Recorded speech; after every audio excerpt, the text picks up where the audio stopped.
can't look. Cause the lights on. And I thought Courtney not coming. But I timed it up before. Y'all don't know. I text Courtney that he didn't respond. He did. He did? Yeah, What he said? right now. He said right now? What? That's not a good, I shouldn't do it right now.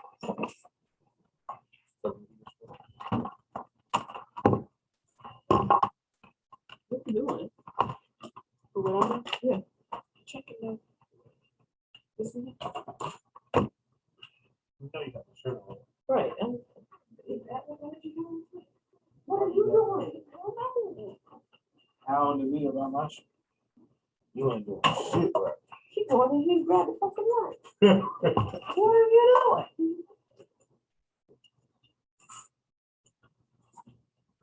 doing? What's up?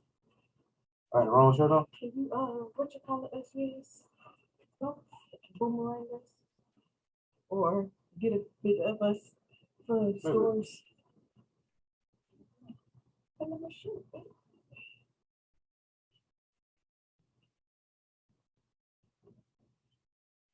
Yeah, I'm with this.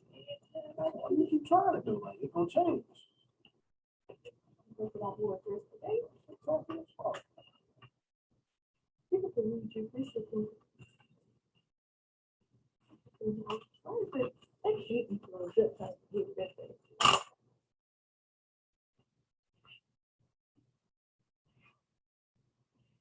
Can you drop the camera off real quick?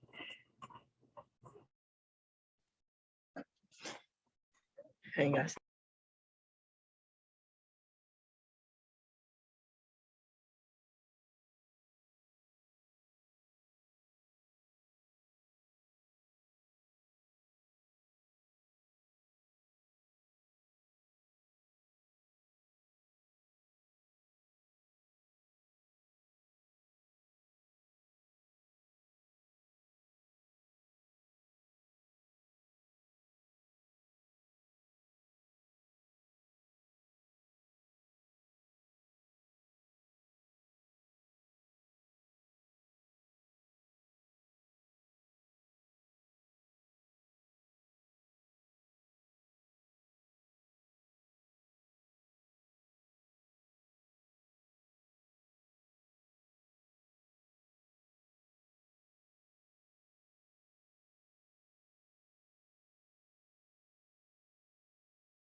What's up? What's up? What's up? How y'all doing, fam?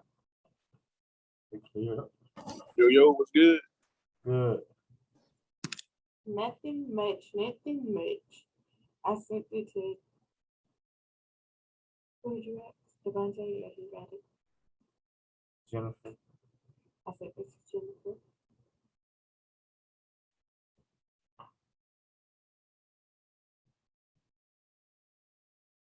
To Marquise. Anybody got big Hollywood? I can't hear. Can you hear me now, Miss Sasha?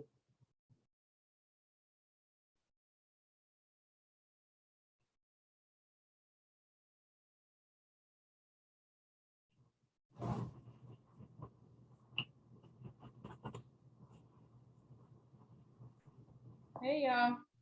Hey Destiny, how are you? Hi, Destiny. How y'all doing? Good.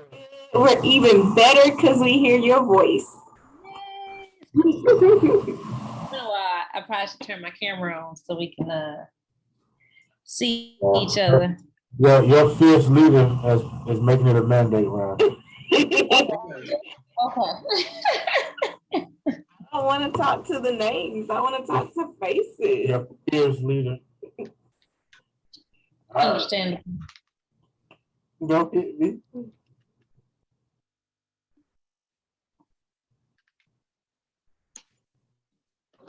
So it's Stuart, Yes, ma'am. I appreciate you. Stuart, the only one in. Me- it's From the new missing class? From the new class. Yes. Mm, One, we got two. Kevin. We got Stone. Three. Yeah. No. I don't know if that need to go over there, but Clifford. no, turn the light on, babe, right there, Yes, and please. The Clifford. Oh, that's the top. Clifford, the Thomas is who that's Let me send you the link. for me. To the middle link. If I It's did. better? No, that's what you want. Well, you look different, Destiny. What's got your hair did? What happened? Ooh, I like the braids. I wouldn't know who you was, girl. That better?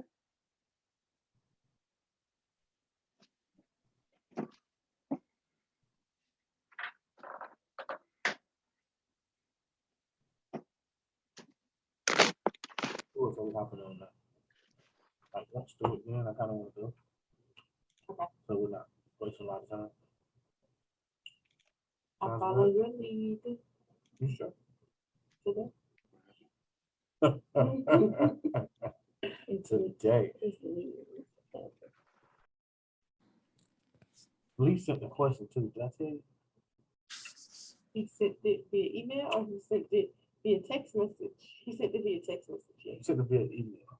He sent it via Y'all email. just ain't see it. You must have sent it your email because I just checked email before I logged on.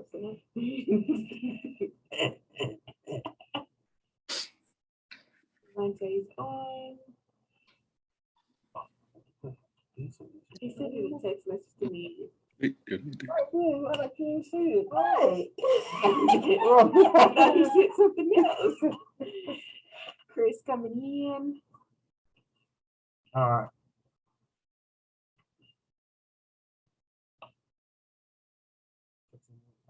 Yes.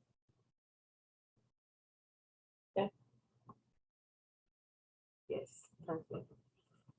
We're going to take about 15 minutes to go over debt coverage service ratio for the new students because we kind of left off at the end and that was the last thing to do. So we're gonna take about these first 15 minutes to go over that. And then we'll dive into the And questions. then we'll dive into the questions. I know quite a few of you have some questions that you wanted to get out this week, so we're gonna make sure we dive into them and Oh yeah. tackle them. Yeah. All right. All right. The debt Report. service coverage ratio measures the ability to pay the property's monthly mortgage payments from the cash generated from renting the properties. Basically, the lenders want to make sure in this debt service coverage ratio that you are, as the landlord, making enough money to pay the mortgage that they have in place, along with any other extra fees that may be there. So, for example, if there's HOA fees, that's included in it. If you're paying like garbage fees in the area or water fees for your property, all of that is included in calculating the debt service coverage ratio. Yes. The most important thing to know about the debt coverage ratio is that when you go to refinance, most lenders like a 1.2 debt coverage ratio. Some will take a 1.1. We're going to show you how to calculate it, but understand that 1.2, you can almost go to any lender. If you got a 1.1, you only have a limited amount of lenders to choose from in your debt coverage ratio. Correct. All right.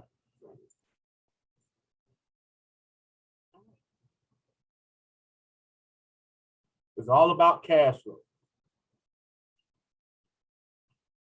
So how you calculate the debt coverage ratio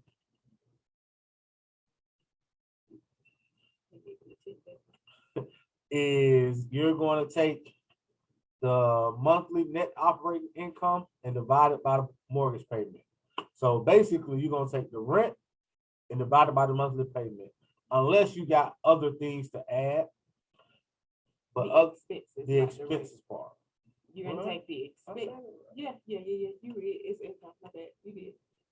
Okay. You're gonna take the rent and divide it by the monthly mortgage payment. All right, so we're gonna do an example.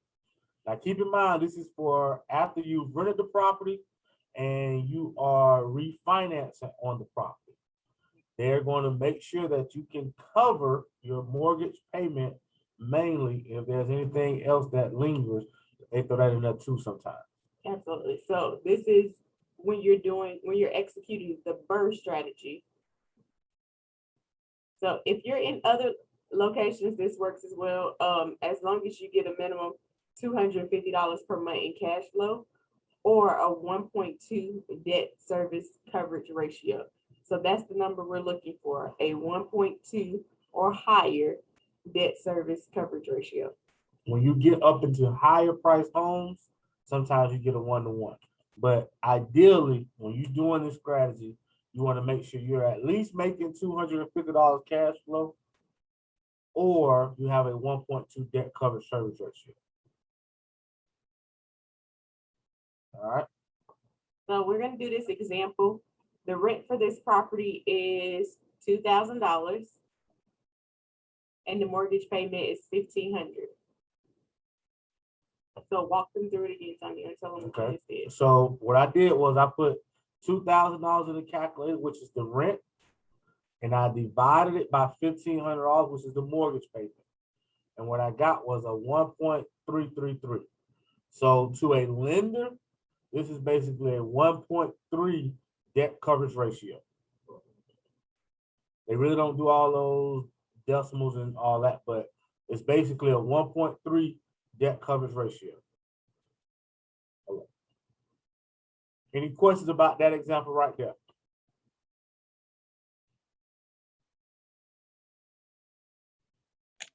Yes. Okay. Right. So how did you calculate that? I put $2,000 into my calculator Mm-hmm. and I divide it by 1,500.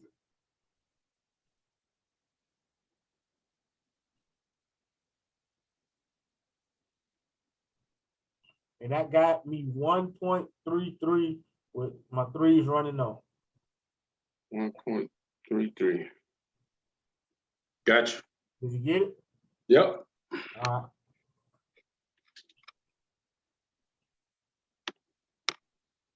Now I'm telling y'all now, next week we're gonna have a cahoots. And this is definitely on the cahoots.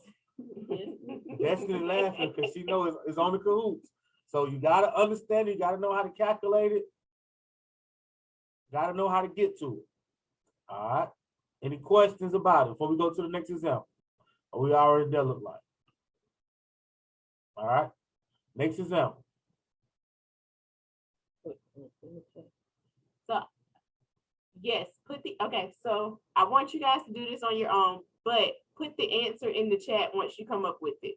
Everyone must answer.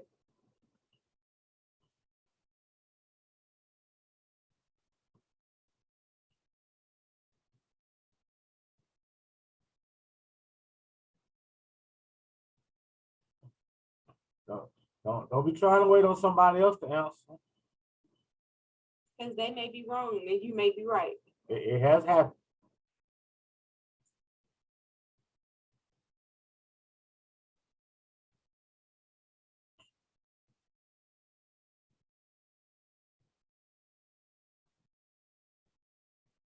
Got a couple more that's still out there. Okay.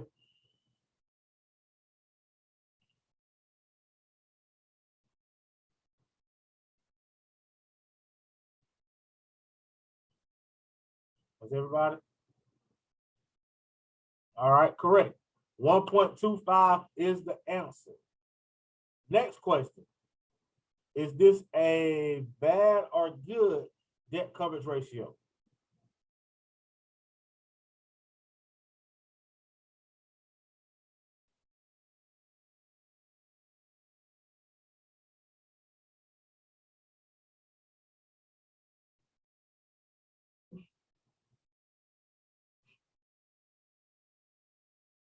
Good, but barely. Okay. All right. Cool. Said cool. Destiny so funny. I thought you Okay. did that in So error. is there anybody who don't understand how we got to 1.25? Is there anybody who don't understand that this is a pretty good debt coverage ratio when you're going to refinance your loan?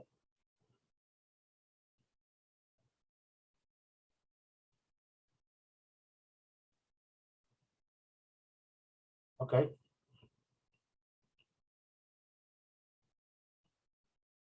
All right, let's do this one.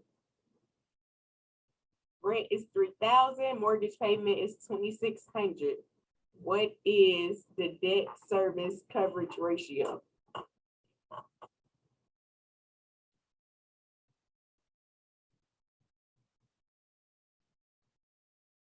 Wait.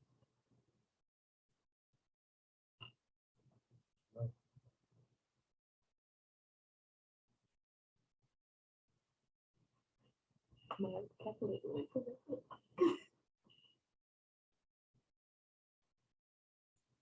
All right. I'm gonna call on somebody. Call on somebody. Who you feel like calling on, Someone with their camera off. yes? Stone. You the lucky, you the chosen winner. Miss, hold up. They're kind of loud where I'm at. What'd you say? All right. Is 1.15 correct? I'm gonna have to roll with the majority and say, yeah. Is it good or bad? I don't know about that one. All right, gotta pay attention. Miss Sasha, is it good or bad?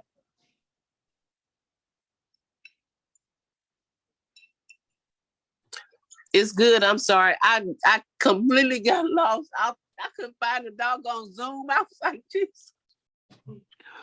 I say it's good because it's 1.15. Okay. Because you said the debt ratio has to be 1.1, right? But they're looking for 1.2. Yes, ma'am. Did I understand it correctly? Yes, ma'am. So I got it backwards. No, I'm listening. You correct. Okay, so I take the monthly mortgage payment and divide it by the 3,000, the 26, and divide it by the $3,000, correct? And that's how I come up with my answer.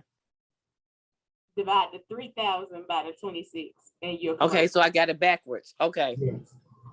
Okay.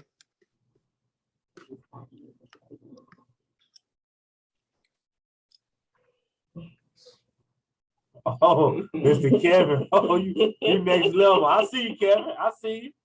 So one thing to say is the reason that we like to refinance with tenants in the property is because we have that rent number. When you refinance without a tenant, the appraisal is going to tell you what it could potentially rent for. So that could really totally throw off what your calculations are in your loan. So if you're renting the property for 3,000. for $3,150 a month, but the appraiser comes back and say, hey, this property will only rent for $3,000, you probably got a problem with that lender. Because it's a certain appraiser that he used for rentals. So he's going to check the rentals in the area. And it's the same thing when it comes to ARVs, it's subjective. But if you have a lease and you have a tenant in place that is actually paying the $3,150, then the lender will go with your $3,150 versus $3,000, and then your DSCR will work for that lender. Yes. There's one lender, Visio, their interest rates basically is on a seesaw with your debt coverage ratio. So the higher your debt coverage ratio, the lower your interest rate. And the closer your debt coverage ratio is to 1.1, the higher your interest rate. Did I say that right? 1.1, 1.2, the higher. So like a company like Visio, they're known for doing rental refinances, but they won't do a 1.1. You have to have a 1.2 with them. Any questions before we go to the next slide?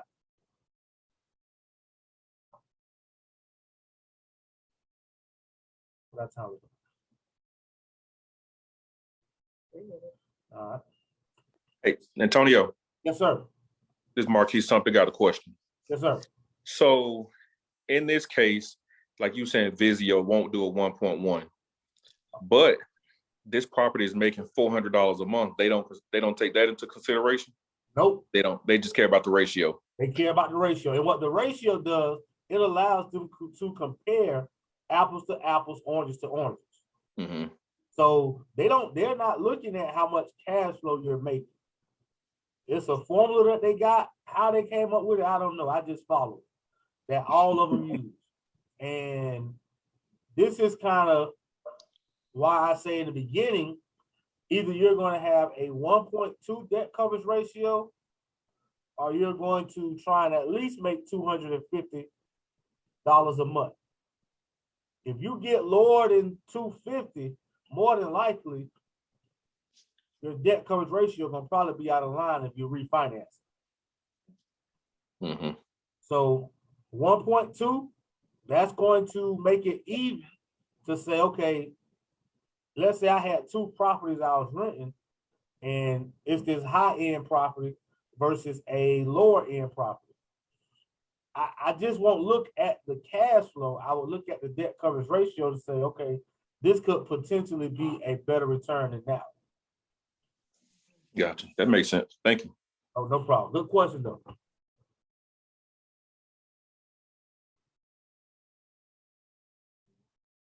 Another one?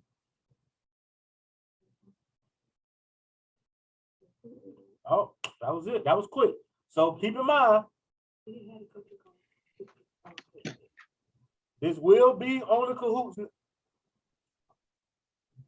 the following week. The next time we come to class on the Sunday. So you will have your answer your own questions on what's the debt coverage ratio. You will talk about what type of lenders and things of that nature. So if you don't understand it, ask questions now, because when we start throwing other numbers in there, when we start saying, hey, how do you calculate your monthly interest payments?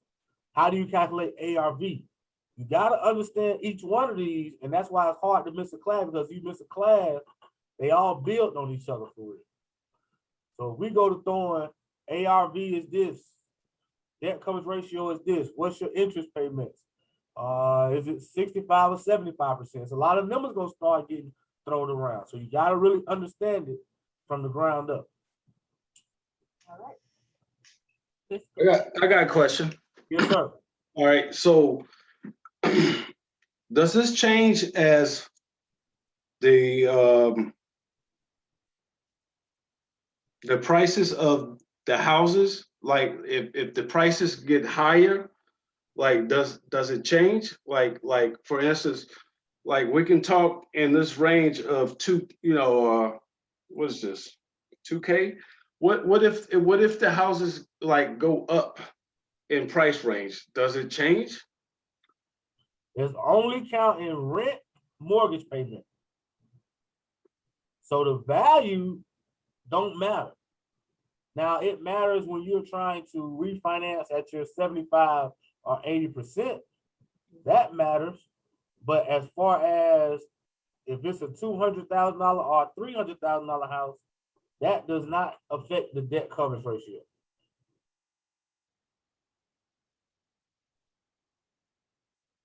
So when you are, it's important to know that when you're doing your numbers, and one thing I can't tell you is that everybody knows that at some point, a correction in the market is coming.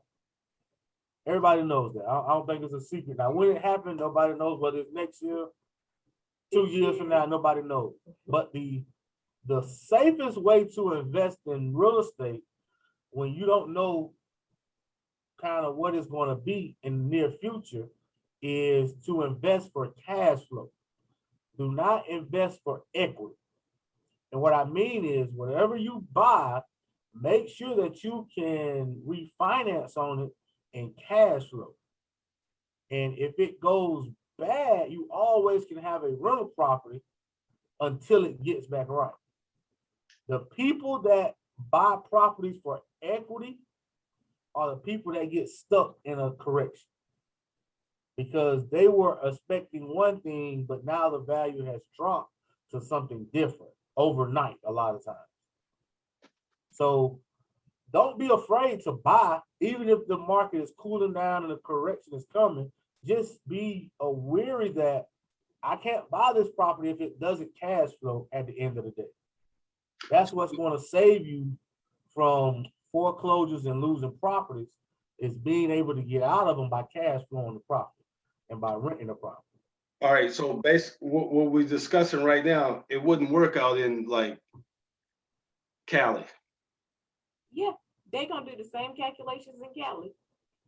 Their rent and their mortgage payment, they need to have a 1.2. But it don't, for the majority of Cali, it won't work because their debt coverage ratios are all out of whack. So this really works in cash flowing markets. This is how you can tell. I'm sorry, go ahead. This is how you can tell whether you're in a good cash flowing market or not.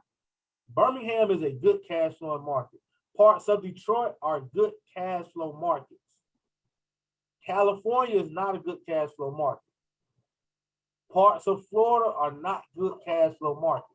Now, does that mean that there aren't some pockets in those areas that are? Yes, but as a whole, it's not. Yes. Cleveland is a good cash flow market because when you go into these markets, you get good debt coverage ratios.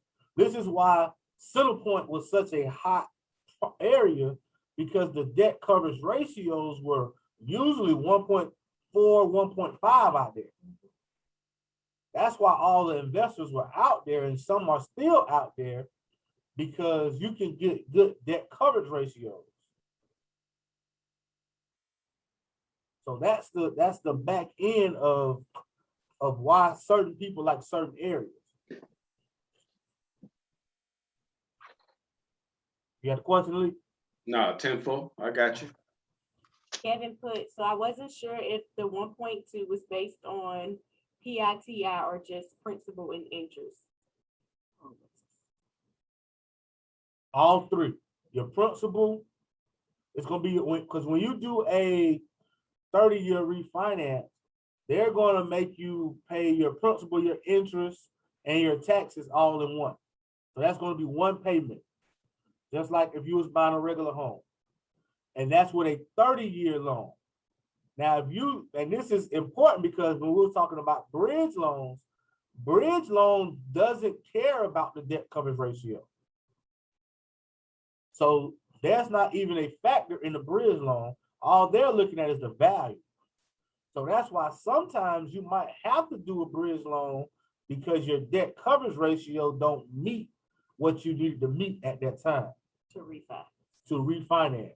And a bridge loan is what will get you out of your original hard money loan. Because sometimes if you add principal, insurance, taxes, and insurance to your payment, that pushes you over. And at that point, bridge loan is your next best option. Good question though, Kev. Any other questions on this?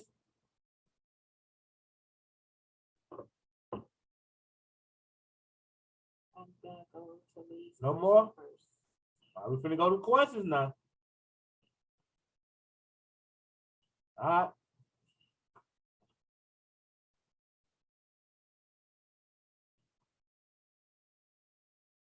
Lee, you want to ask your question from earlier? Oh, I didn't know you guys was at questions yet. We Yeah, got that. I'm ready when y'all ready. It don't matter. We ready? All right. So the question is, how many credit inquiries is too many? For instance, 6 inquiries in 2 years, is that too many? Or if there's a way, like, do you have some kind of formula that you know is an accurate amount of inquiries per whatever? How many in the last 6 months? Shit, maybe 3, maybe 2 or 3. I know, but they also look at the last 6 months to see if you apply for it. I mean, I've got 6 for the last 2 years. So if you were going for business funding, 2 to 3 in the last 2 years is ideal. 2 to 3. At 6, you will have a limited amount of options for business funding. One, also within the last 6 months, you can't have no inquiries.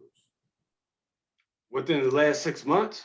Yes, it's ideally not to have any increase in the last 6 months, and not to have 2 is ideal, 3 is like borderline. Because I think of one that is inquiry sensitive. Chase. Yes. I think Chase is inquiry sensitive. If they run you and you got like 4 or 5 inquiries, it's an automatic denial. And if they see you applying to other cards within a certain amount of time while you're applying for theirs, they'll shut down all of your accounts, whether it's business or personal. Yes. So, and keep in mind that inquiries are bureau based. So as you can have 2 for Experian, 2 for TransUnion, and 2 for Equifax. So it's not just like that's 6 inquiries. It's each bureau and their inquiries. Now there is a trick to inquiries that you can remove them. I do have a credit repair lady that we can remove them. Actually, Cadero is going through it now. He just signed up. Was that this week, Cadero? Yeah, that was Saturday. We went through all the steps, and she actually sent me an email back today saying that everything was sent off. Okay, So, gotcha. and So she said it takes. She said you may start seeing stuff on your credit report maybe within I want to say 13 days or so. But she said it could be up to 45 days. great. So So- you're saying they wipe the inquiries off your credit report? Yeah. Yeah. Now, if there are accounts that you actually got, those are harder to wipe off your credit report because you don't want them to shut down your account. Okay, so what's the fee for that? Ask Cadero. It's in our book, but that's not something we really do. We would prefer you to go to TAR. How much does he charge you, Cadero? She charged me $120. I want to say. Per like, No, just to do it. oh, okay. Yeah. So I think I had maybe 11 inquiries. Yeah, I think you Yeah, had do you 11 remember? on TransUnion alone. I need y'all to run Tara's number. Right, I'll that's send it over. a message and I'll send it to you. Thank you kindly. You're welcome. Yes. So a couple of things about the inquiry removal game. Okay. Okay, let me tell y'all this.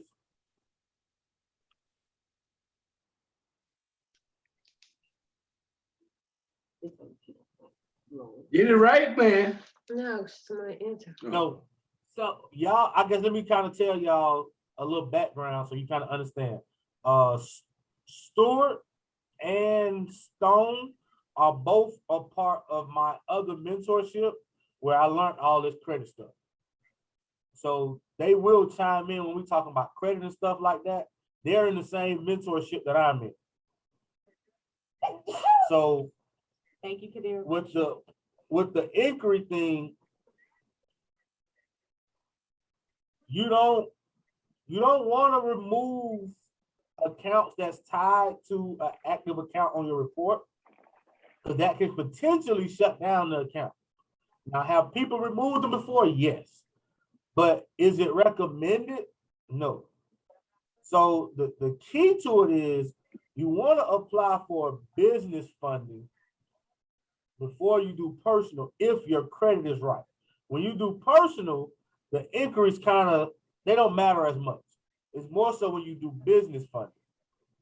So when you do business funding, what you do is you go through your business funding sequence, and then once you get what you get business-wise, you can go back and remove those inquiries, because business credit cards, most of them don't report to your personal report.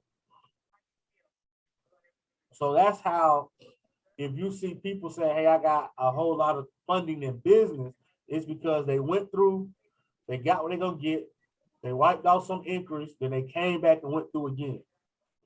So they can be removed, and for funding purposes, it's important. So I have a question. As far as investors that do multiple deals a year, stuff of that nature, so it's recommended to go that route. You know, apply for the business credit, get the personal loans or whatnot, and then get the inquiries removed off your credit report. Is that what you're saying? The steps of get more and more credit for If loans? that's the route, I'm sorry, Kadir. I thought you was finished. I'm sorry. Go ahead. No, that was it. If that's the route you want to take for funding, because remember, there's a lot of ways you can get lenders. So business credit, personal credit aren't your only ways for funding. You can have private money lenders where they don't even look at your funding. They're not worried about your funding. You can only physically have so many lenders for yourself, if that makes sense, for your business. But the more equity partners, private money lenders that you add to your portfolio, the more you can expand and do more deals. So most of your big investors, they are using other people's money more so as a private lender that's extending them lines of credit so that they can do their deals. Gotcha. So the one thing that when the new people haven't been there yet, as far as talking about credit, you have to understand credit, because understanding credit is the easiest way to get private lenders. If you understand credit, you can have credit conversations and say, oh, you got an 800 credit score, I might can get us some funding to do some real estate deals. And they're like, okay, what I got to do? So you got to understand the data points, and you got to be able to analyze it and say, okay, all right, you good. And let's go see the demo to see can they get us some funding. So that's a great way to do deals with no money. And I was telling Miss Sasha this at our luncheon the other day, stop looking at real estate from your pockets. You can do deals with other people. People have credit scores. I have a lady that I met through somebody else, and she just got $120,000 in personal funding. And she's gonna invest $120,000 into Denmark property. Yeah, you said this, and Yasmin just dropped her mic like. And we didn't tell you. You didn't tell me that. So that's how you really take your real estate business to the next level, is finding private lenders. I got another lender that's my cousin. I probably been working on her about 3 years. More like 5. And she's ready now. But she got an 800 credit score, 2 inquiries, 12 credit cards that have no balances. Like, she's so perfect, she scared me. And it's like, I don't even really want to touch it because I don't want to mess it up. But it was like, man, I don't like, it was so perfect. It was like 800 or something. It was like, this is like a picture perfect credit report. So it's just continue to have those conversations and understand credit. And that's why we're going to talk about credit in detail, because once you can start recruiting some private funds through credit, you can start doing deals back to back to back, and people won't understand what you're doing or what's going on. They're gonna think you just somebody passed away and gave you a what's the name when they passed away? No, a life insurance policy or something. They're gonna think you rolling the dope, but you just recruiting credit partners. You recruiting credit partners, and you building up your private fund to put it with the hard money. And now we're doing deals and making money. Absolutely. Ms. Thomas says, how? So, Ms. Thomas, it's not a conversation that we don't have, that we don't ask, how does your credit look? Are you interested in investing in real estate? You know, even saying something to the effect of, man, I have this property that I'm working on trying to get. I need a private lender. Do you know of any private lenders that would maybe be able to help me? Maybe like fund 20,000 of the deal, and I'll give them 20% interest on it. They're gonna say, well, shit, I want to help. I'll do it. Was that the how she was asking how you talk to him? I think Was that the how, Ms. Thomas? Yes, that's what I was like. How do you? Okay, that helped. Okay, and you get the recording of the call. So for me, let me see. What's a recent conversation I had? I just feel like we had one. Because that if you could recall that 120,000 conversation, that'd be fantastic. Okay, it's a crazy conversation. She was referred to me to do the ex-flipper class. Yeah, she came to the master class, and she was really excited about it. She was about to sign up to be a part of this class, and then she said, listen, I'm too old for this. I can't physically see myself managing the rehab, but I definitely would like to do it. I just don't see myself managing the rehab. I have a couple of properties, they're cash flowing. I want more, but I don't want to physically do the rehab. I think I was blunt. I think I was kind of blunt with her. So the next question for me is, what's your credit like? Oh, I got good credit. I got A1 credit. What you talking about? Okay, well, you might just be a passive investor. And I started explaining what's a passive investor and how they make money. And she like, that sounds more like me. Let's talk more. Let's talk more about that. I like the class. I want to do the class, but I don't know if I got the energy to do the class. But this passive investor stuff you're talking about, I think I can do that. I ain't doing nothing with my credit anyway. And then we asked her, like, do you have any money saved in the bank? So if a deal came, so that you can do a deal. And she said, no, I just had someone in my family to pass away, so I had to pay for their funeral. But I do have credit. Well, let's run the play and see. Let's see what you have. See what you got. And it turned out she had good credit, like she said. Mm-hmm.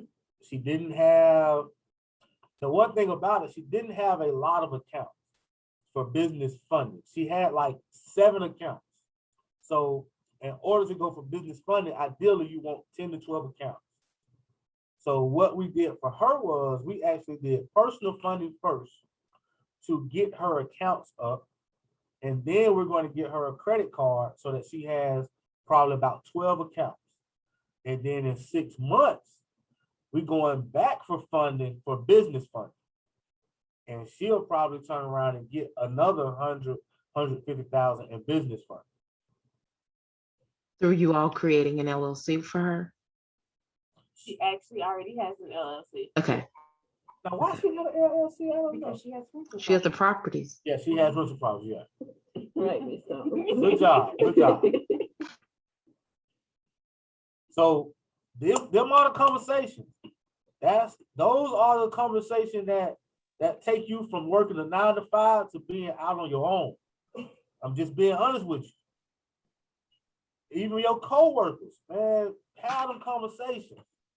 Our first private money lender was actually my coworker, and we didn't even talk at work for real. Like it was hey, yeah, we both got rental properties, okay.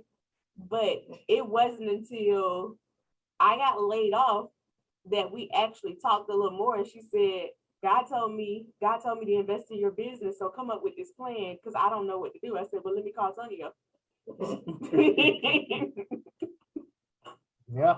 And she was our first one, and we didn't know what we was doing. It was just, and I probably said it before, but it was just what kind of returns you want to make. Like I didn't even know really what to give her. She kind of set the term because she had rental properties. So she was like, I make about $600 a month on my rental properties. I pay about 30,000 for my rental property. So kind of what we did was we backed that. Okay, you making 600, you paying taxes, you paying insurance. So you really probably making about $500 a month, $450 to $500. And she was like, yeah. So I was like, what you spending for your rentals? She like about 30. So I was like, if we could take 20,000 and get you 450 or 500 a month, is that something that interests you? Yes. I ain't got to deal with tenants. Yes. I ain't got to deal with grass cutting and all that stuff. She was like, yes. And once that conversation happened, it was like we started having that conversation everywhere. Every person in my family, I can almost tell you what their credit score is. I done asked 3 or 4 times. I'm just being honest with you. I don't ask 3 or 4 times. Hey, you got that credit up yet? Well, there's certain ones, you know, they on the fence, but they every event they getting work now. It's just how it is. Because it helps them too. And it's not just all for ourselves. It's also putting money in their pocket. Yeah, I was just gonna say, after that, it becomes a word of mouth situation. So when you help one person, they're gonna tell their friends, they're gonna tell more family members, and then all of a sudden, other people are gonna say, now what you did for such and such, because I need that. I might not have as much money saved this time, but I got some money saved. What you got? Mm-hmm. What can you do for me? So do you recommend getting a couple of projects under your belt before you have these conversations, or to try to prime people ahead of time? The worst thing they can tell you is no. So no, you don't have to wait till you get properties under your belt. Use just like this is Not properties, but projects. You don't have to wait. This is what I would say. I know you're a wholesaler. Just think back to wholesaling 101. When you didn't have no team, you didn't have no money. The first thing you said was my network, my team of investors. They didn't know you were talking about other cash buyers. So actually turn it around and use us. Me and my mentors working on the deal, and we need some funding. Use our leverage and our experience to help you. Now, I think telling them that you are getting education is a comfort level that helps ease them. Yes. As far as getting funds and having people to help with your deal. So yeah, tell them, hey, I'm in class. Like Tanya said, my mentor and I were working on closing this deal. I'm looking for some passive equity partners. You know, anyone that may be interested in making 20 to 25% on their returns? And I would probably use this class as the starter, as the icebreaker. Hey, you know, I'm taking this class, this explicative class, man. We learning so much stuff, man. We doing so much. We trying to find private lenders. Like, use this class to kind of ease your way into the conversation. And he talking about how we can turn credit into cash and all type of stuff in this class. And you're not asking them directly, but you're telling them what you're learning, what's going on, and they're building intrigue as you talk. So if you do say, or if it does come up, how do I do that? Or what is that process like? You can actually open the door to be in. Now, what I used to say was, you trying to buy some rental properties? Do you really want to deal with tenants? Okay, I wouldn't deal with tenants. I hate dealing with tenants personally. But Antonio and I can show you how to make money without even having a rental property. How you do that? Let me put you on the calendar so you can talk to Antonio. Because Antonio was the money man at first. Like, so I would just get people, wherever I go, I would just get people bluntly, unfortunately. And then I would send them to Antonio. And next thing you know, we was having meetings back to back with people coming in to do deals. And we don't judge us, but I ain't saying nothing yet. We don't, I'm saying don't judge us, but we don't really talk about a lot of the stuff that we do. Some people on here know that we do business funding and business credit. It's just one of the things that come up or don't come up. But just for the record, if you find somebody that needs funding, we can do it for them. And we'll give you 25% of whatever we get. So it's a thing to where everybody can win in a situation. You got somebody to go to say, hey, I think they can help you. The key is start with a 700 credit score. If they at least got a 700 credit score, we can build from there. We can work from there. It ain't hard to add data points or get trade lines. We can kind of help coach through that. If they got a 700 credit score, set a time, we can talk to them. We can all be on the phone. We can all make it happen. Do they have to have a job? It helps. It helps. And let me tell you why it helps. I literally was off track coming here because I was doing another investor's funding, and he's a true real estate investor. And he makes, when I sent him the pre-qualification, he was like, I make $120,000 a year, but the site made him upload his tax, and it was like, oh, you only made $14,000, bro. So it helps. The ideal person is a person who works a W-2, who got a steady job. That's the ideal person to go for funding. That's who banks like. Banks don't like me, who out here risking in real estate. So do they have to have a job? No, but it helps.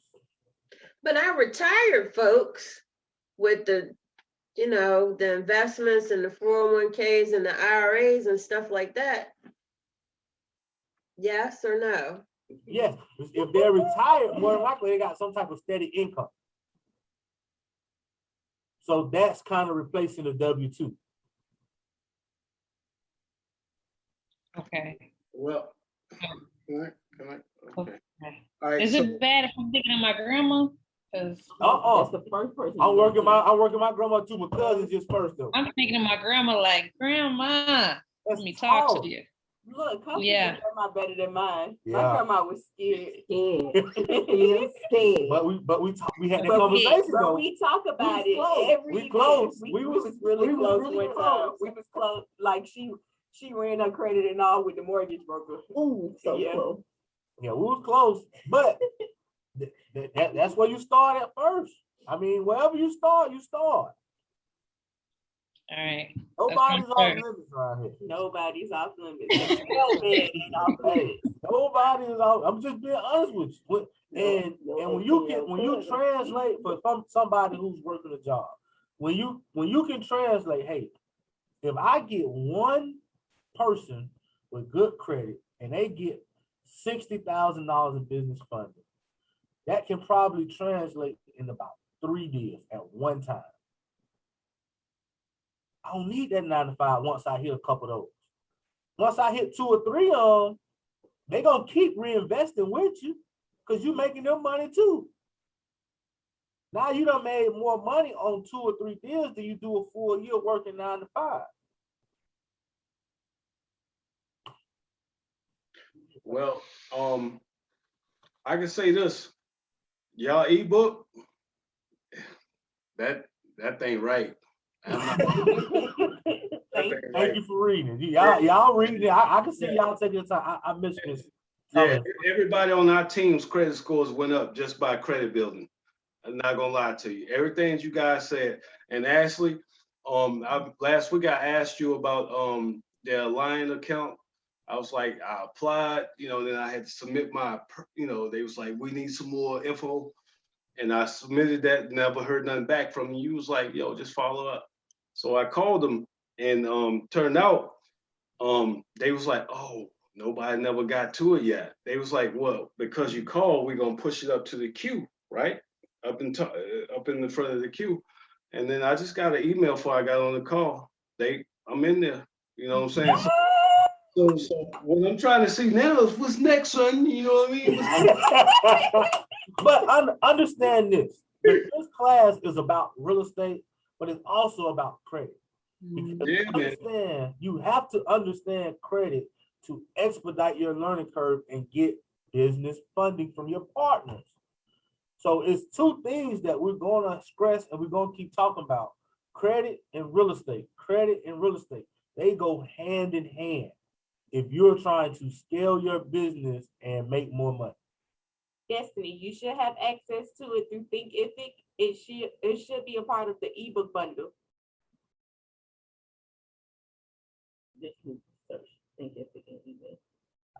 Because your Thinkific, I think, is set up. I think I remember you setting yours up. So yeah, just log into your Thinkific account and you should have 2 different platforms on yours.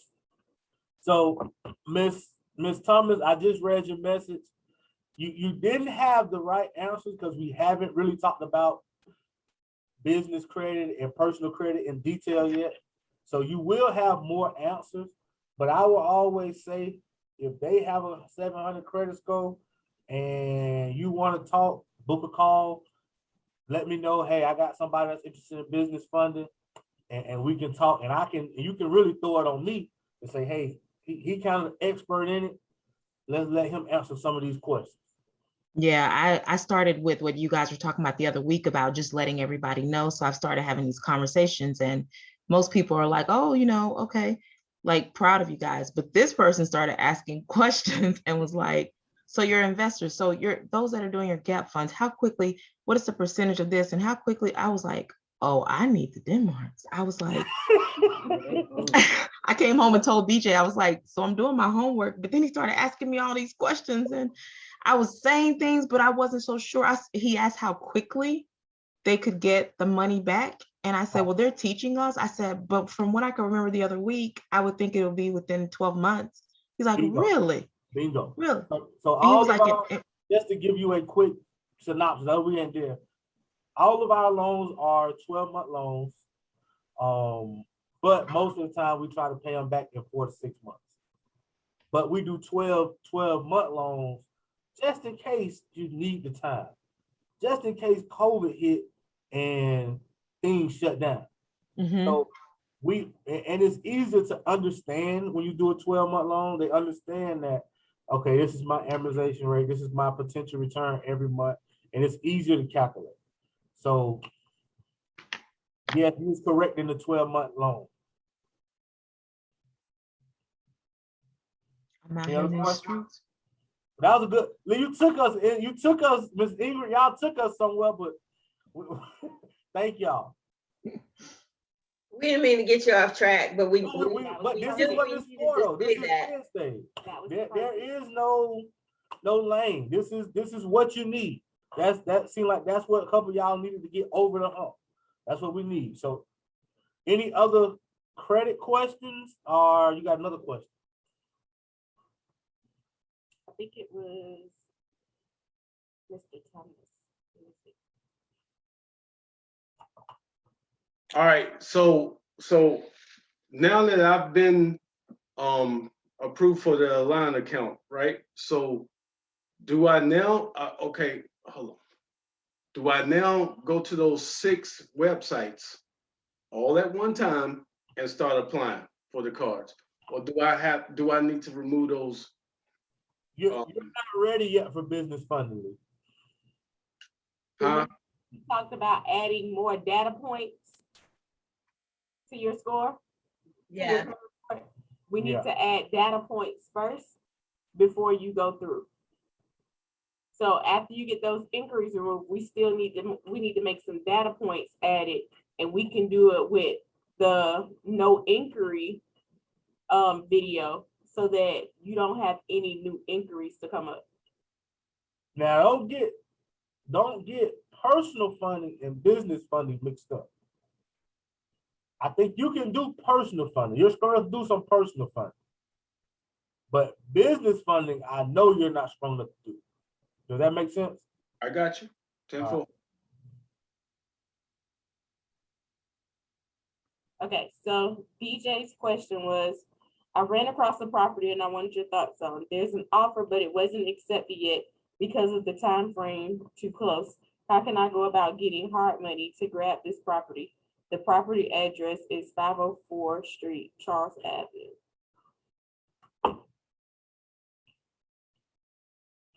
I need to know if I can come up with the money in a shorter time frame than 2 weeks from today.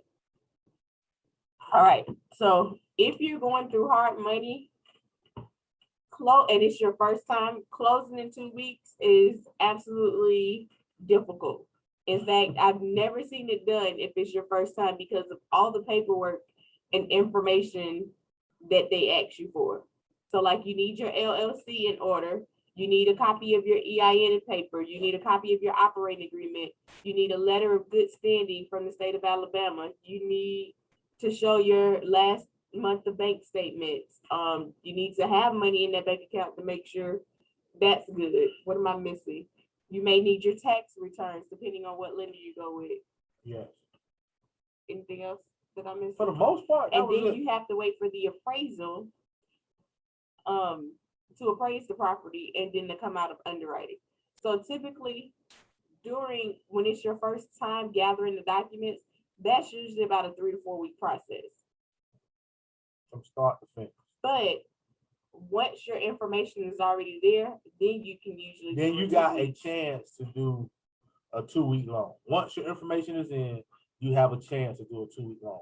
It's going to depend on the appraisal, and let me kind of tell you how to, when we keep saying appraisal, how it works is once you submit your information to the hard money company, they use third-party appraisals.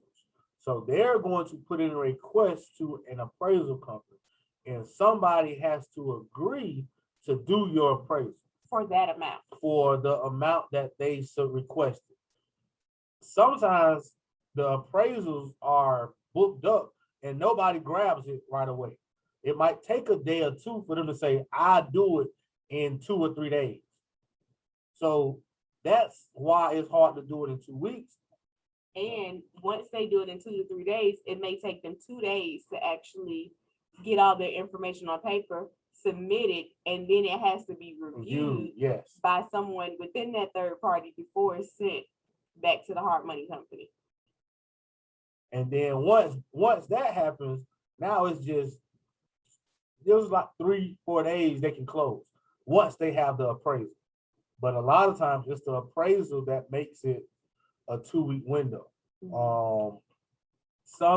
If there's a company that use like desktop appraisals and things like that, they're a little quicker. Some companies use BPOs, where just a real estate agent will go out there and take pictures and give an opinion. Those are a lot quicker. All your 30-year loans are going to use true appraisals. That's going to be a 3-week minimum. They backed up. It's just how it is. But the fix and flip companies are kind of getting a little more creative to get deals done faster. And understand that it's not only the hard money lenders that's using that same third party appraisal, but all the new home buyers, the conventional FHA loans are also using that third party appraisal company. Once the 2008 crash happened, they decided that mortgage lenders could not contact the appraiser directly, and they had to go through a third party company, so that appraisals could be ordered without it being subject to favoritism. Yes, we was just talking to a guy who had an appraisal business back in the day, and he had a big appraisal business in Birmingham. And literally once they passed the Dodd-Frank Act, it eliminated his business because he had relationships with all the banks. and they would just call him.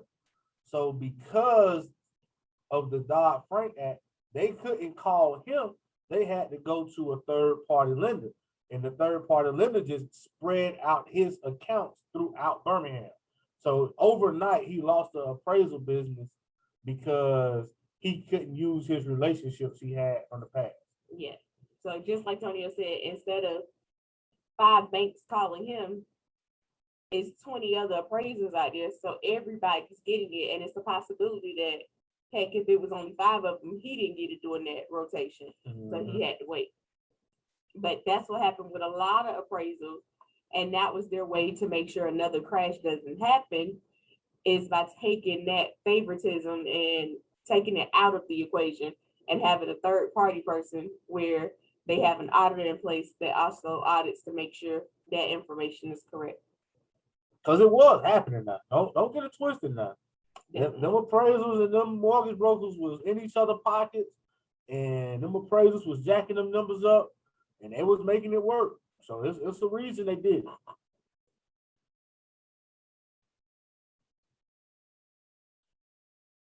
Thank you. I appreciate that. That was very helpful. Okay. You're And welcome. what I need to do from what you guys are saying is continue to build relationships and continue to look for that funding where something like this happen, I can just go ahead and grab it. Yes, what I would recommend if, and I know I've talked to you personally, so I know you'll be on the fence between hard money and traditional. What I would say is get pre-approved with the hard money company. That's how you can really expedite your stuff. Go on and if you get a hard money company, go on and send them all of your LLC documents. Send them all of that stuff ahead of time. Then they can give you a pre-approval letter. And once you get that pre-approval letter, once you get the property accepted, now only thing you really got to give them is the purchase contract and your bank statements. And now your process is a whole lot faster. Because they have it on file. Because you're in the system, they have it on file. Gotcha. First thing in the morning, I'll get on it. All right. So Chris said, FYI, to get a letter of good standing in Alabama, you have to pay your initial business privilege tax for the LLC or entity. Just found that out 2 weeks ago. I had no idea. Yes, that's very important in the state of Alabama. You have to pay it in order to get your certificate of good standings. It's like $100, something like that, but you gotta file. That's the main thing. You gotta file it. If you don't file it, it'll back up on you. You'll get fees, and it'll kind of get unbearable if you don't file and pay the little $100. Hey, Christopher, we.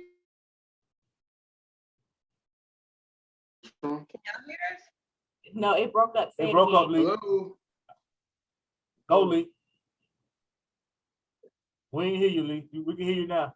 Yeah. Can you hear me? Yeah, Yeah. Hello? we can hear you.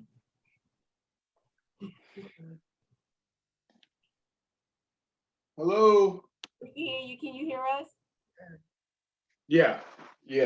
Okay, so this is to Christopher. So we just found out the same thing, Christopher.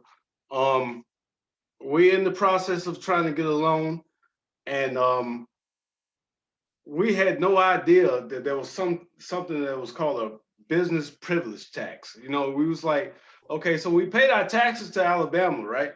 So then, you know, when the loan came across, it was like, okay, you need this letter of compliance or whatever, certificate of compliance, and we was like, what the hell is that? You know, so I was sending, I don't know, I think I had some letters made up that said that said we was legit or some. I didn't know what it was, you know, but turns out we hadn't paid our taxes for the business privilege tax since when? For 3 years. For 3 years, you know, and we couldn't figure it out, man. So the end result was to set up the paperwork to do our returns, you know, and we had to submit it. We couldn't just pay it off. We had to submit the returns, and we had no idea you know.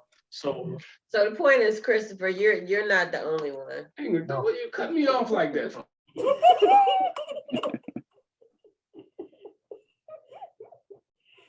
No, you're absolutely not the only one. I don't know when it was that the hard money lenders started asking for it, but I remember when we first started, it wasn't a problem. Like our first few companies weren't asking, and then all of a sudden it became a requirement. And I remember the first time we did it, like we was fussing at our accountant, like, I thought you sent that off. He was like, wait, I gave it to you, send it off. We supposed to send it off. You didn't know that, dude. Did you tell us that? Yes. We didn't know. Hey, Chris, I just got my certificate of compliance, I think 2 weeks ago. So, and the mistake I made, I requested that before I paid my business privilege tax. So it's $14 to request that letter of compliance. And I had to go back and pay another $14. So make sure you pay your business privilege tax first. Yeah, I would say. yes. So that's important. Your LLC, your business privilege tax, get that stuff in line. That's all the part, getting it in line before you go for that funding. Yes, Devontae, you need to get yours in Bama, especially if you're doing lots of deals here. Kadera Chris said he paid his $14 first. Thank God it was $14 only and not $14. $400. I did not know Devontae was not in Birmingham. Yeah, he's all right. He's in Birmingham. I did not know that. Any other questions? Talk to us, Kadera. I'm trying to figure out what I need to say, what I got to say. I'm gonna say so- this before you go. Man, Yeah. Kadera is working me, y'all. Man, he got me in the middle. Man, of I this hit up property. Antonio every morning. Look, man, he got me in the middle of this property he's trying to buy. Wait, before you tell him about it, Kadera, you almost had him late to our 11 o'clock. I'm like, For Tonio, real. in the shower, like, Tonio, let's go. And I hear him talking. Hey, to my me, bad, like, dog. he left. Man, he is working, man. These wholesalers is getting worked on the other end by the seller. The seller had 40,000 for closing, then he had 15,000, then he had 8,000. Now he down to 5,000. Exactly. So man, it's like 3 or 4 messages every day. And it's like, man, I ain't even closing in this house, man. Y'all give me a headache, man. It's the missed message you sent. Yeah, And then every time hey man, I feel bad because it's like every time I message you, I be like, man, I know I'm bothering this dude. He probably would No, you ask good, me. man. I told y'all, man. I'm you here for you, man. I'm too joking with you. Now I did get smart to make a 3-way message between all 3 of us. So hey, we can talk Yeah, to each damn, other this dog.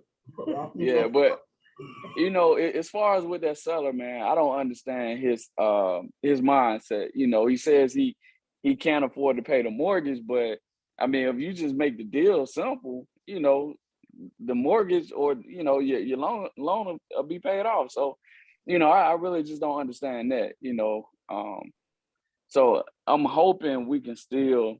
I still think the deal has a good value to it. I mean, the ARV on the property, I still think is worth quite a lot, you know. And I mean, if we can just close on the deal, you know, Yeah, I think it'll be worth something.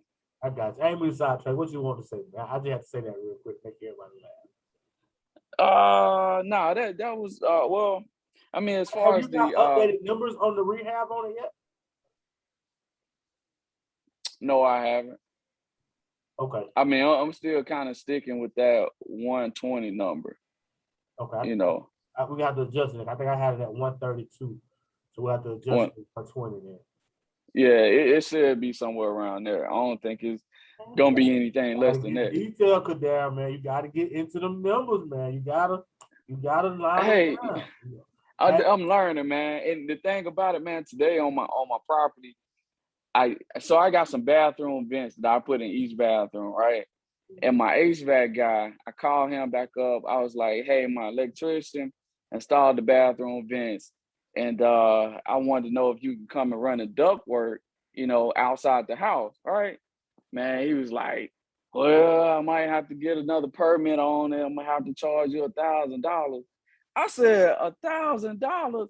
I went to Home Depot, and there's a ductwork kit that you attach to the vent for $30. I'm like, dude. Hold up, please. I gotta say this.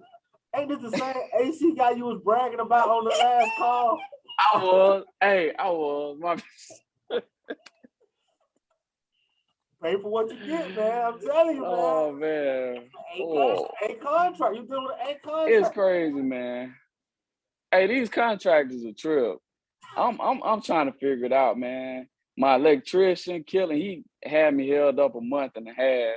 Did you and finally then get this past is that though? Did he pass it?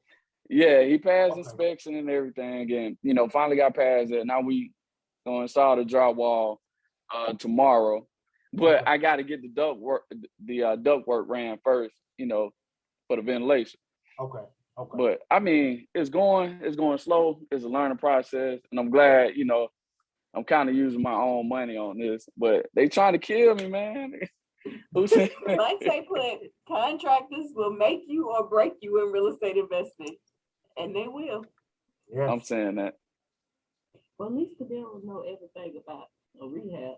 Yeah. Kadero does know that. You're gonna be everything well about it. versed when it comes to rehab. You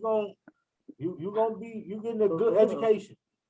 Hey, there's tons of education, especially from the bones, everything, flooring, insulation, drywall. I mean, new roof. So Opening. Yeah. You'll get it. it's a lot. It's worth it. It'll pay off in the end. The key thing is though, you took a step and you did it. You jump, you doing it, you learning it. It ain't gonna be perfect. It ain't ever gonna be perfect. But you gotta keep going. You gotta keep doing it, man. Like when I posted that thing about ET, man, I listen to ET all the time. And man, he keeps me going, man. And he keeps me motivated for real. Besides Who was Rod ET? Wave and Little Church music. ET my next best thing, yeah. ET get your mind right and he keep you motivated. That's just me personally. He motivated. All right, who was ET? Who was that? Eric Thomas, Eric the hip Thomas. hop preacher. Oh, okay. Gotcha. I posted a quick little video the other day of him in the group. All right, Miss Marquise and Miss Jennifer, you got any questions? Any thoughts? No questions. I'm like I think his name Cadero. Uh-huh. Contractors are our biggest thing.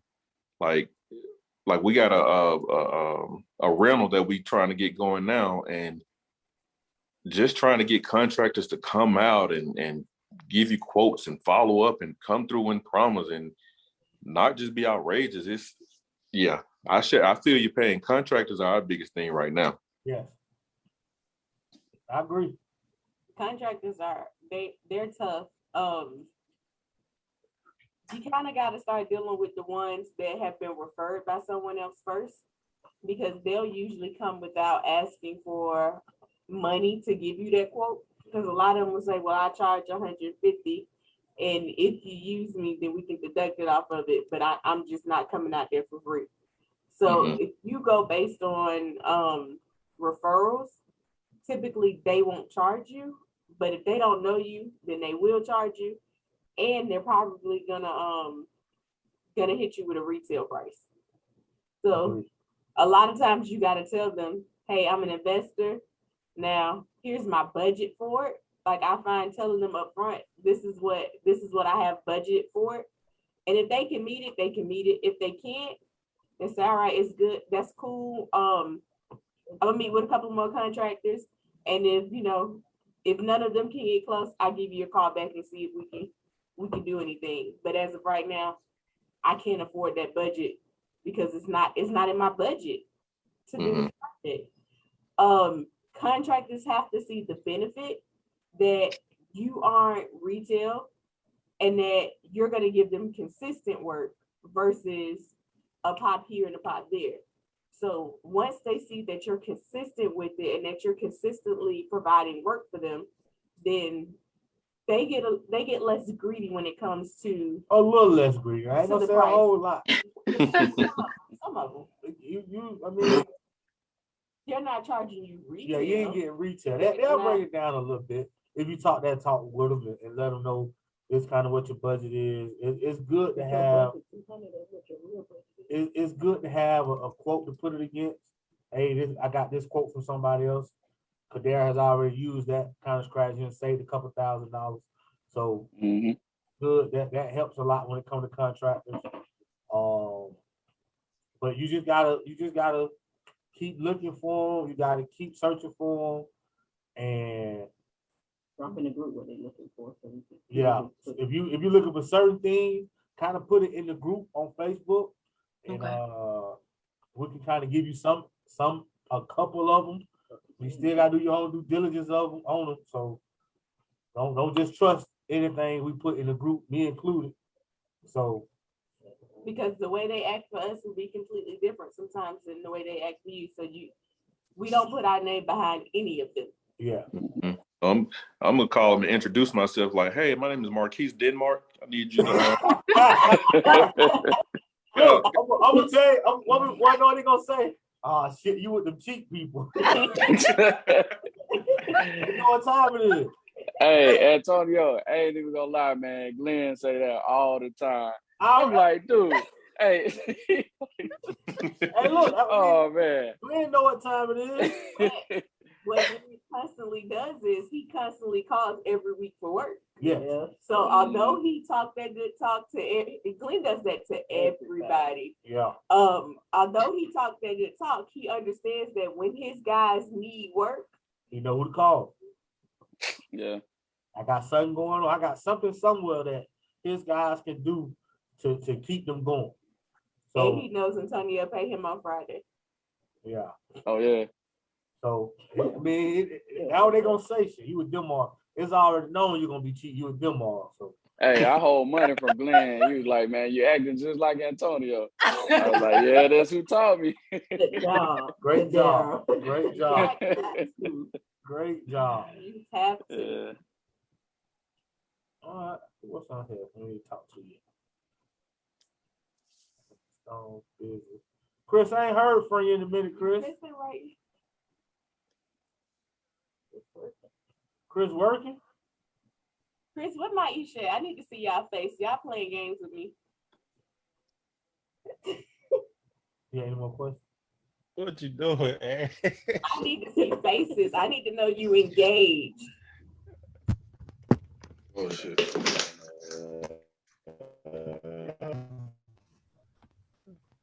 There you go. Hey, sir, I miss you guys. Miss you too, man.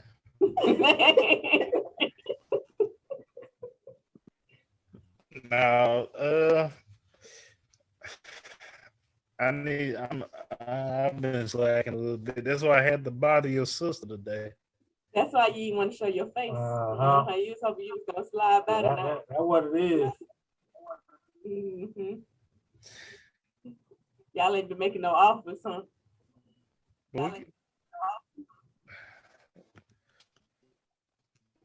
We got some plans. I talked to Yasmin. I've been bugging her a little bit. We got some plans. We come up with a game plan. Okay. Okay. Hey, so I'm sorry. Go ahead, Christopher.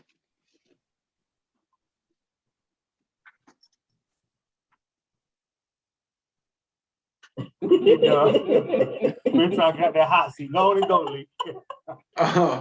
I'm sorry. So listen, question. So what would it take to start a construction company? Oh, goodness. Don't start that. Time. So, I mean, just think about this for a second. So look, everybody right here on this page, right? So what if all of us was to like do what's required to start a construction company and put people on salary and have our own people and keep it all internal and just have it just flowing through the circle? I mean, what would it take to get it to do that?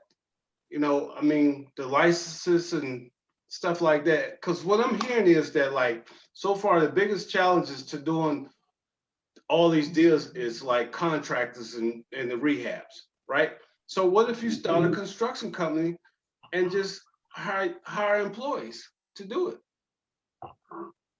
Yes, you can hire employees. But the biggest part is finding someone to manage them. I can say that Tony will probably won't admit to this, but I can say that our team, there's days where they do nothing if no one's there to manage them. Sometimes the manager gets sidetracked and he don't do nothing. Like it just be sometimes a total waste some weeks, and I'm like, well, why didn't we just call Glenn? And sometimes I'd rather just call Glenn because at least I know Glenn is expecting to get paid, and he knows that if he doesn't do it, he doesn't get paid. A lot of times, if you're not seriously like managing them and dedicated and focused to that area, then they know they're going to get paid because they clocked in and they clocked out. Yeah, you have expectations that you set each day, but they're going to say it took longer than they anticipated and this happened. So a lot of times, yes, you save money when you put them on payroll, but you can easily lose money if it's not well managed. Yeah. Before you go, Lee, real quick, I would say the first thing you need is somebody that's going to manage them. But the second thing is they want a lot, Lee. Like a good C contractor, you're gonna want $18 an hour. Like is you ain't $15 to get you a D contractor. That's a helper right now. A helper. He ain't got no skills.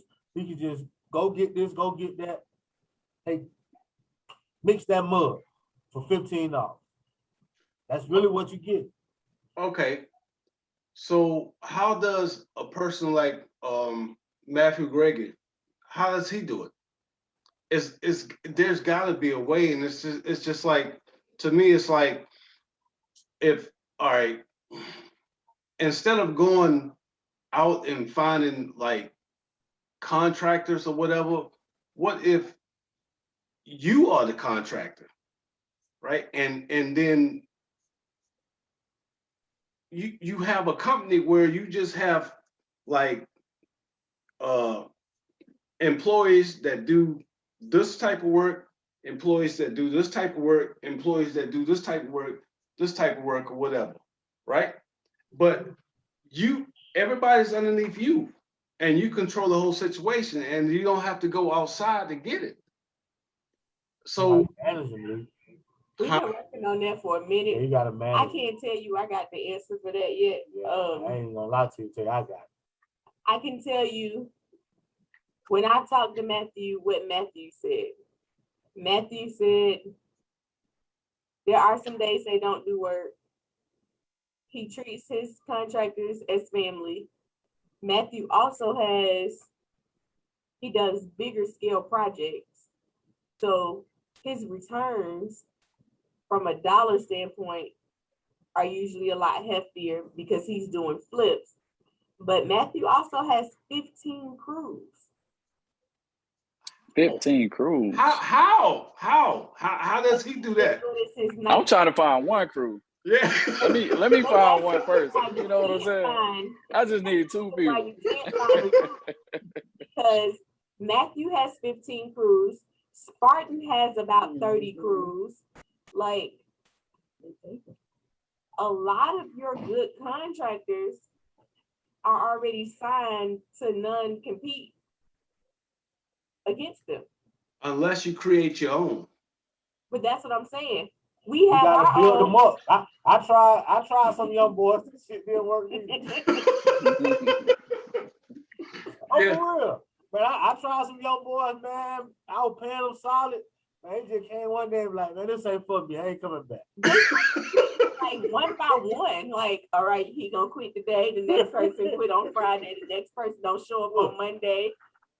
I can't really give you the answer to that running a construction team because I have felt that a couple times. Like a couple times. Like I feel like I got a good idea and it don't work. So a lot of them, the thing about it is, this is my thing about it. The guys who are C contractors that you can pay $18 to, they think they bosses. So they really want to go out and fish for their own deals and not take the consistent money. So the ones who are lesser, who will take the dollar per hour, they ain't got no skills. So you really got to be there with. They ain't got no materials. They ain't got no tools. So you got to be there with the tools. You got to be there to help them. Hey, this how you use the paint spray. Hey, this how you put down tile. Cause I this last time I was like bump. 15 was usually my max. I ain't paying no more than 15. This time I'm like, I'm gonna pay 18, 20. It ain't work. Cause those guys are used to being bosses, most of them. And once you get them into your system and you like, hey, we doing it this way, we doing it that way, like they can't take it. They can't take not being the boss a lot of times. I had one guy that was on Antonio's team, and he was saying like he was bringing his son, his stepson, basically to help him. But what he was really doing was bringing the stepson to do the work for him because he was so used to just having a team. And he was like literally like I ain't see him ever do work. Every time I came over there, he was walking around talking about what's the plan? What's the plan? The plan is for you to put this damn tile down. That's the plan. Like we've been working make it up. I tile for promise you, 3 weeks. you can't make it up. It was like, man, I hired another dude, good experience. It worked for about 2 weeks, but it was like he got mad because I installed the butcher block countertop and I didn't put a 45 in the corners. I just said, let's do it straight because it's quicker and faster. That's not how you do it. He quit.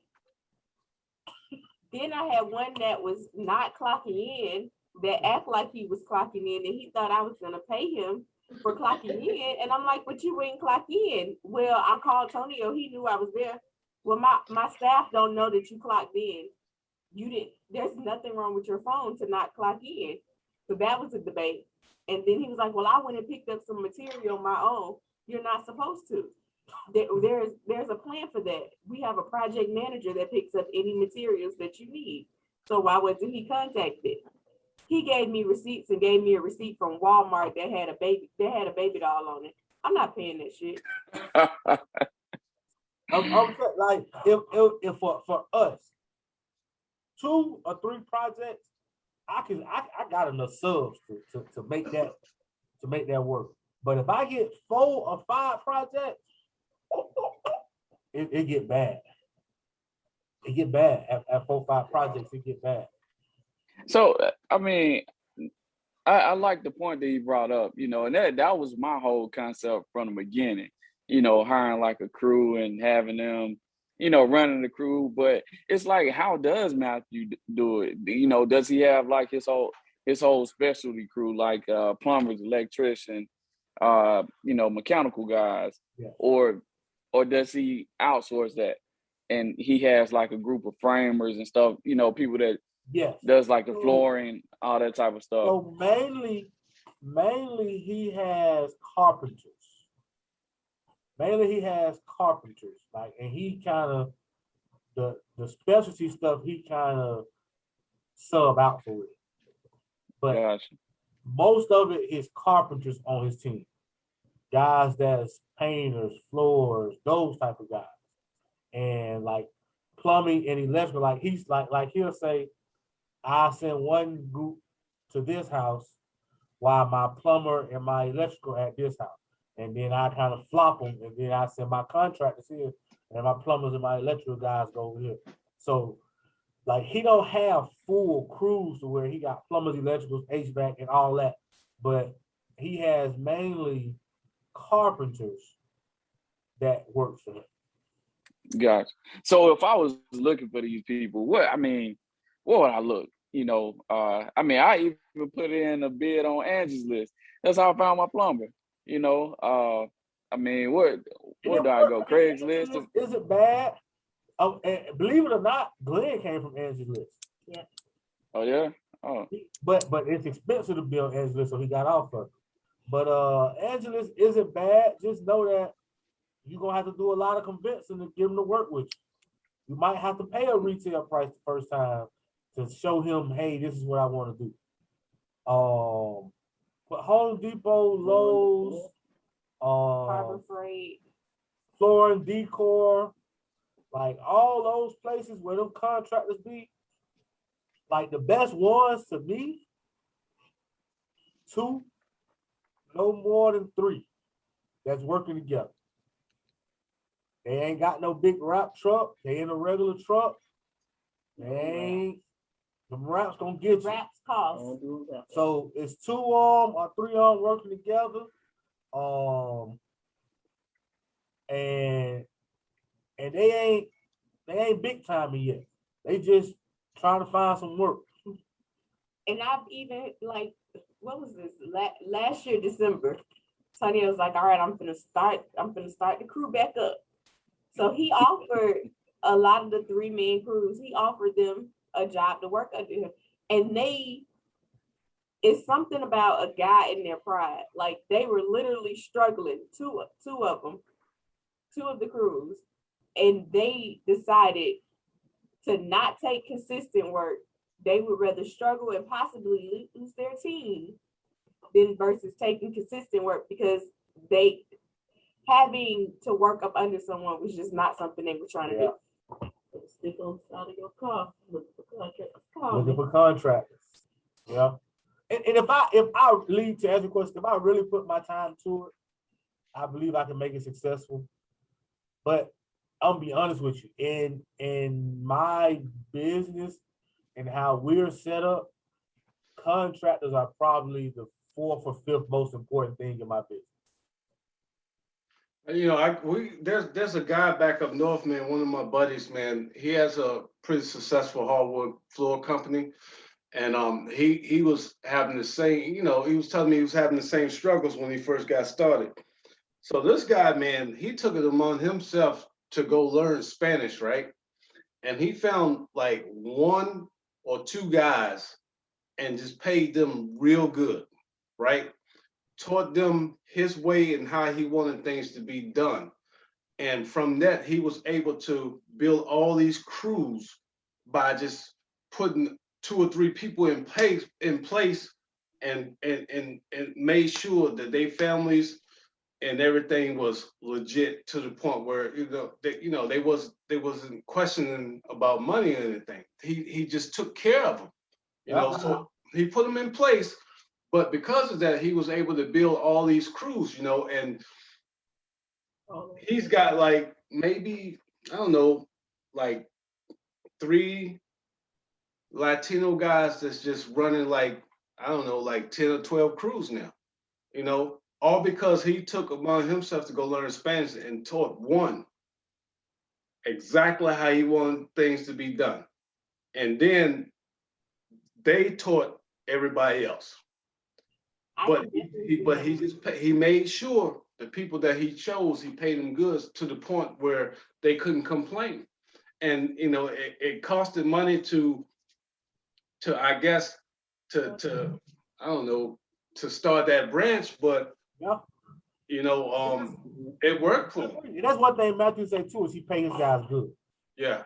He said he ride around with cash and envelopes, and he just hand out cash sometimes. They at least get lunch or breakfast once a week between the 15 crews. They either get lunch or breakfast once a week. Yeah, man. You gotta show them that you appreciate it. It comes back to that triangle. Yeah. He's paying a little bit more, but he's probably getting quality, and he's probably getting it done in the time he wanted. So it's a triangle. You call Angie's List, you're probably gonna get quality and time, but you're gonna pay for it. The days of cheap labor are over. Well, because just think about it. Chick-fil-A is letting you work for them for $15 an hour. So why would a contractor come work for you and make $13, $12, $14 an hour when they can go to Chick-fil-A, when they can go to Dollar General? You know what I mean? Like, all of these places have gone up so high. McDonald's pay daily. Huh? With a $500 signing bonus. So honestly, like, why would I come do this manual labor when I can say, welcome to McDonald's, can I take your order? Everybody, well, you got. I think we got to find people that love to do what they do. I'm gonna tell you that the other part about Lee, everybody's doing real estate. You got to think, we got probably 20 or 30 people in this small group. If all of us got a deal going on, there isn't a shortage of work for them. Every day they're getting the call. Yeah, Every day you're right. somebody is calling to do some work. Real estate is on fire right now. Even for people of our size who smaller, doing 1 or 2 deals at a time. It's still work out there. We were Right. talking. We were talking. Hey, Lee, Go ahead. Who was Bunker talking? there. Bunker there, sorry. no, I was just gonna say to Lee, I think you hit the nail on the head when you said the guy, he learned Spanish and went out there and found him guys. I work in civil construction, and every contractor I'm talking about, striping crews, bridge crews, anybody you name it, everybody on that crew is, Spanish, and they have 1 or 2 people on their crew that's bilingual. They have, and they're Mexican also, but they're bilingual, and they run all the crews. So I was talking to somebody about this before. I mean, it's hard to find somebody other than a Latino that's, gonna work hard like that and want to learn, and I don't know. That may be the key to it. Well, think about this. Why do we choose the VAs, y'all? Because they're cheaper is why we choose them. But the Latinos aren't cheaper anymore. They know their worth. We have about 10 Latinos that we work with consistently, and they do not skim on the prices. And we know that they're quality and they gonna do it in a timely manner. And we just have to get our pockets right and our mind right. Like, all right, come on, let's go. And they're gonna do it. We even have 2 that comes on staff like twice a week, just because, like, if they're slow, one is a translator and one is a worker. The translator can paint, mud, but the worker can do everything, and she just translate what needs to be done. And I think I paid them like $20 an hour when they come work. $20 an hour each. Yeah. But on the flip side, you kind of have to get your houses cheaper, and you're gonna have to make your rehab budget bigger. And that's where it becomes tough, because you're competing with everybody else to buy houses, and you're trying to not pay so much on the rehab so that you can buy the house, so that you can win that bid, where your budget becomes tight, and then you start pulling money from out your pocket to pay and to finish these rehabs. There's only so many times that you can pull money out of your pocket consistently for going over budget without going into bankruptcy. Now, and let me say this, it can be done. And we're only talking from a how to get better standpoint. It can be done. There are projects going on. There are projects within budgets. There are houses. So you can do it. What we're more so talking about is scaling and doing it on a big level. To a person that's doing 1 to 2 at a time. 1 to 2 projects at a time, if you hustle and bustle, it's hard to work a 9 to 5 and hustle and bustle. You just got to do what you got to do. But you should be able to find some solid contractors. You should be able to get enough bids to do some deals. Now, it's not a thing to where they just gonna come. They're not gonna just come to you. You gotta go looking for them. You gotta go searching for them. You gotta go asking for cards. At Hey, the what you do? desk, do you know What's anybody that? that knows how to do this? Yeah. Because I've realized the people at the pro desk know everybody that come in. They know the fake people who really ain't doing work, and they know the people. Like, so asking them, hey, I'm looking for this. Can you put a filter out for me and let me know if somebody do this? They'll literally call you and tell you, hey, I gave such and such your card. He should be calling you, but here go his contact info too. So building that relationship with the people at the pro desk, at Home Depot, at Lowe's, at Floor and Decor is important, because yes, that can help you scale your team. And I would say if you can get those people in place when you're doing 1 to 2 deals at a time, that's important before you start to build 3 to 4 to 5 deals at a time, because then it goes haywire. Yeah. So if you can put that foundation in place from the beginning, I think you'll be successful with it. But if you try to do it while you got a bunch of things going on, I think it's only gonna go south. Gotta focus on it. It's not something that you can just do and think it's gonna run by itself. It's gonna take every day once you get started, almost every day to every other day. You got to go check on your project. You got to go talk to the contractor. You got to know what's going on. You got to be thinking ahead. Hey, what's next? What's going on? You got to start negotiating early. And it's another job that you got to work until you find those people and you get it going like you want to get it going. I remember when Matthew was doing 40 deals a year, he had a bookkeeper that was all they did all day was crunch the numbers for each house. Crunch the numbers for each house all day, every day. That was what they did, because with so much going on, money just being spent from everywhere. So you got to have those type of controls in place also, as well as your controls out there in the field. So you need to be able to see all the accounts, what's coming in, what is it for, and be able to report it to know, okay, am I still on budget for this house? What else is pending on this project? Because a lot of contractors, they're not going to report to you on their iPad because they're not what is it called? Technology savvy. So you got to be able to have that type of system in place so that you know where you are on your budget consistently, because those receipts start adding up, those Home Depot accounts start adding up, and you just want to make sure you're in line with all of them. So putting that bookkeeper in place is just as important as putting the team in place. Hey, Ashley, on that point, do you fill out a W-9 for all your subs? How do y'all do that? Y'all kind of skip that stuff? Yeah. Or do you have to? It's a part of the contract. It's a part of QuickBooks. So our accountant is making sure that each person is associated with whatever job they're doing, whatever house. And then at the end of the year, our accountant pulls that information from the reports. And that's how it's done. Okay, just say if you paid, Joe Blow off the street to put in some tile, stuff like that, does it have to go on the record? Or I'm still trying to figure out this bookkeeping and financial side of it. It's best that it does go on the record, because if you're using the contract that we sent, I want to say it's a W-9 in it. So a part of the contract is making sure that they do their W-9. I didn't attach it to it, but I can attach it to it. Yeah, I just get a W-9. Yeah, but we just get it from the IRS website to get the most recent one.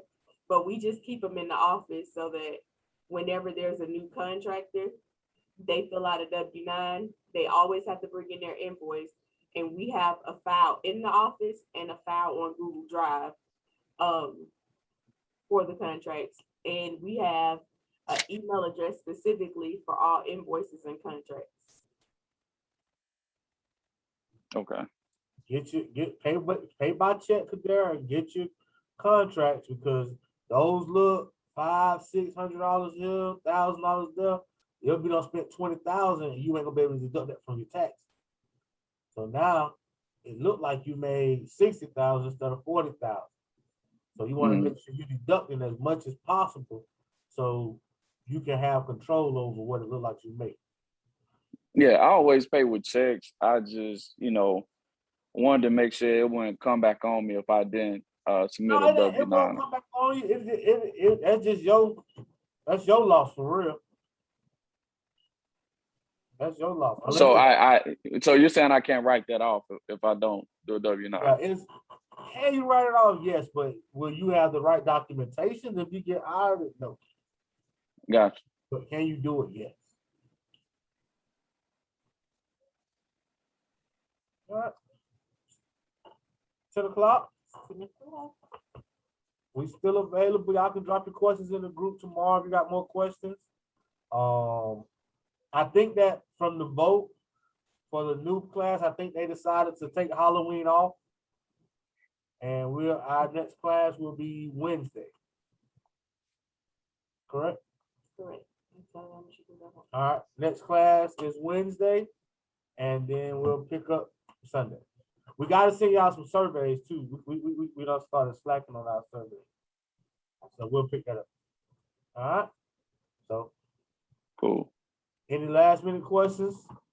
Any quick things? Anybody got something to say? And Tony, I will be hitting you up tomorrow about, trying to I figure know. out what we're gonna do. Nobody called me. I know you're gonna call. Don't do him like It's nothing but love though. You know I'm gonna answer. Never love, man. It's nothing but love. You know I'm gonna answer. But I did talk to the lady today. I need the contract. Once we get the contract, she'll order the appraisal. I Okay. talked to her today. Because you already have my documentation. I got right? literally all you need is the contract, and she will order the appraisal. But we might have to adjust it because we're doing something different. So I don't really know. We got to talk about it tomorrow. But once we get the contract, she's ready to order your appraisal. Already ran your credit. Already got your doc. Everything moved. They're Gotcha. at 8:30, 9 a.m. tomorrow. Between 8:30 and 9. Yep, because he don't know. But his schedule tomorrow is jam packed. Life I live. All good. All right. That's it. Adding someone up to the calendar that I ain't add today. Have a great egg flipping day. Thank y'all for coming. We value you. See you in the group. All right. Thank you, guys. Thank you. Have a good night. Peace.